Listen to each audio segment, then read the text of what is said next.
Hey BookTube, this is Top 5 Wednesday. I got my ticket for the long way round. This week we are talking about the top 5 book tropes that we cannot stand. Can't stand them.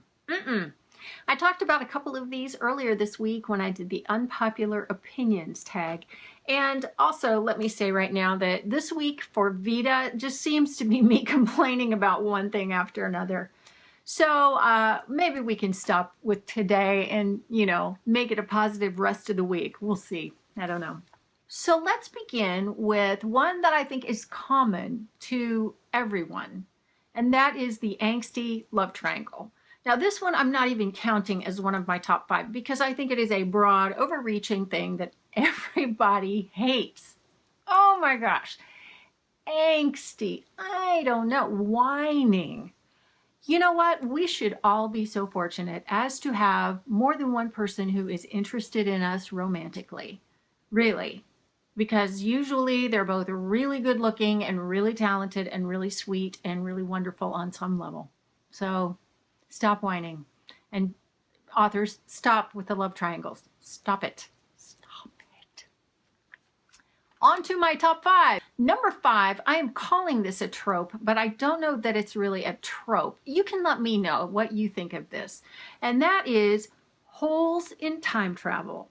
This is any time an author tries to do time travel and they fail to create a world in which they create rules.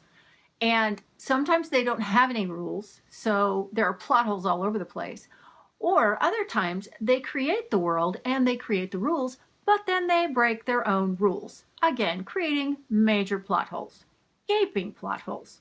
Drives me crazy. Also happens in books about alternate worlds and parallel universes. Yeah, use your own rules within the world that you create. Stick to them. Don't break them. It drives us crazy. Number 4 is a plot that involves an alien language or a fantasy language that consists of all consonants, is unpronounceable, and we have no idea what they're talking about. Oh, if you want to tell me a story, then you need to tell me in a language I understand, not some made-up language that I have no idea about. I don't understand it. I don't get many explanations, if any. It's all context and inferring. No, sorry. High fantasy and technical sci-fi does this a lot. Oh, no. No. Bad idea. Number 3 is a plot based on miscommunication between 2 romantic leads. You have the guy who is in love with the girl, and yet the girl says something he completely takes the wrong way. And so he responds, and the girl takes what he says the wrong way. And it's this constant back and forth, and that constitutes the entire plot. It's all miscommunication. Talk about frustrating, because we know what they mean. We know how they feel, and they just keep missing it. Oh, it's okay if they do that once or twice within the course of the story, but it constituting the entire plot is maddening. It's maddening. You just want to take these characters and shake them. Ugh, no, that just does not work for me. Number 2 is the altruistic heroine or hero who feels that they must go do this amazing thing that is going to benefit all of mankind, or at least all of the people in their world, and everyone around them is telling them, don't do that. It's a bad idea. It is so ill-advised, but they go ahead and do it anyway, and problems result. Duh! What did they think was going to happen when everyone around them was saying, now don't do that, don't do that?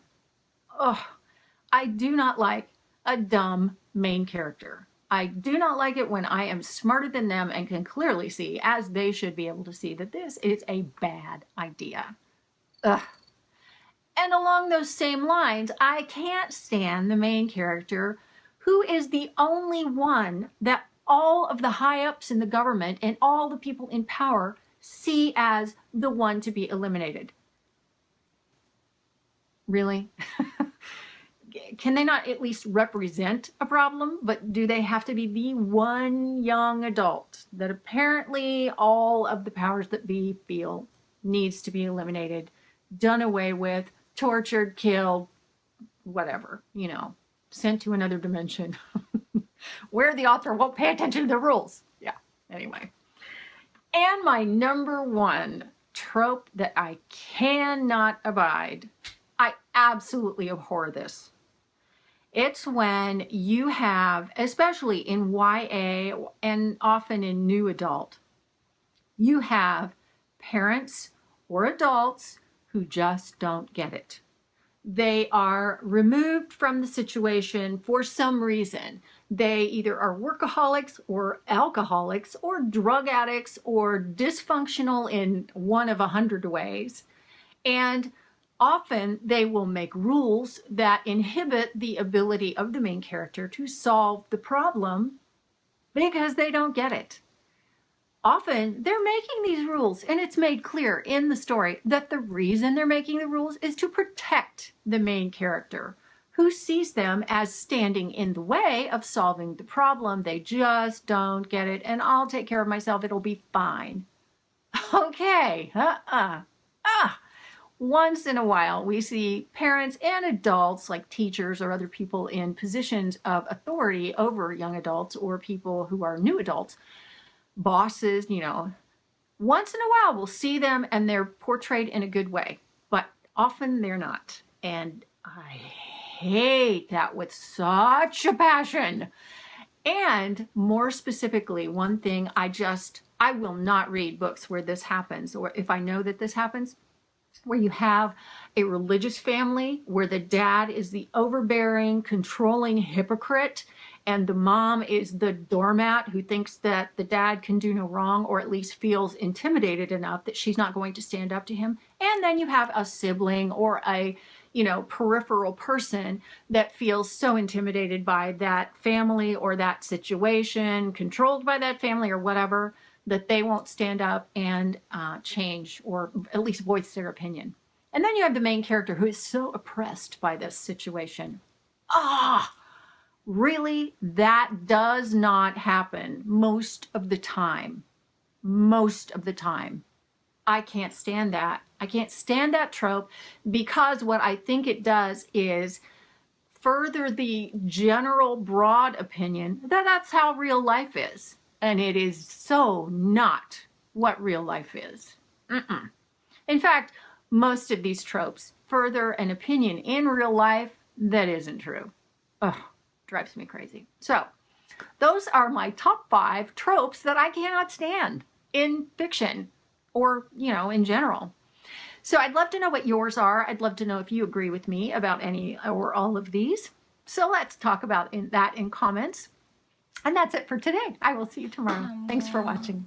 When I'm gone, you're gonna miss me when I'm gone. You're gonna miss me by my walk. You're gonna miss me by my talk. Oh, you're gonna miss me when I'm gone.